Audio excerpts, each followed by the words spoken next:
ನಾವು ಆರೋಗ್ಯ ನಮ್ಮಲ್ಲಿ ಇಲ್ಲ, ನಾವು ವೇದನೆಯಲ್ಲಿ ರೋಗದಲ್ಲಿ ಬಿದ್ದಿದ್ದೇವೆ ಅಂದರೆ ನಮ್ಮ ಮನಸ್ಸೆಲ್ಲ ದುಃಖ ಪಡುತ್ತೆ.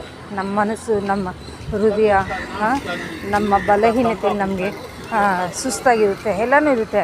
ಅದೇ ಟೈಮಲ್ಲಿ ನೀವೇನು ಮಾಡಬೇಕು, ಅದೇ ಸಮಯದಲ್ಲಿ ನೀವು ಆತನ ಹಾಡು ಹಾಕ್ಕೊಂಡು ಕೇಳ್ಕೊಳ್ರಿ, ಆತನ ಸ್ತುತಿಸ್ರಿ, ಕೊಂಡಾಡ್ರಿ.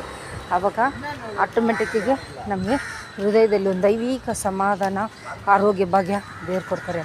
ಅದೇ ದೇವ್ರ ವಾರ್ತೆಗಳು ಹೇಳ್ತದೆ. ಕೀರ್ತನೆ 30ನೇ ಅಧ್ಯಾಯದಲ್ಲಿ 4ನೇ ವಾರ್ತೆಗಳು ಹೇಳ್ತದೆ, ಯೆಹೋವನ ಭಕ್ತರೇ, ನಮಗೆ ಹೇಳೋದು, ನಾವೇ ಆತನ ಭಕ್ತರಲ್ಲ, ಆತನನ್ನು ಕೀರ್ತಿಸಿರಿ, ಆತನ ಪರಿಶುದ್ಧ ಹೆಸರನ್ನು ಕೊಂಡಾಡಿರಿ. ಆತನ ಸ್ತುತಿಸುವಾಗ, ನಾವು ಆತನ ಕೊಂಡಾಡುವಾಗ ನಮ್ಮ ಹೃದಯದಲ್ಲಿ ಸಮಾಧಾನ, ದೈವಿಕ ಸಮಾಧಾನ, ನಮಗೆ ಆಟೋಮೆಟಿಕ್ಕಾಗಿ ಆರೋಗ್ಯ, ನಮ್ಮ ಅಗತ್ಯಗಳು ಪ್ರತಿಯೊಂದು ದೇವರು ನಮಗೆ ಕೊಡುವ ದೇವರಾಗಿದ್ದಾರೆ.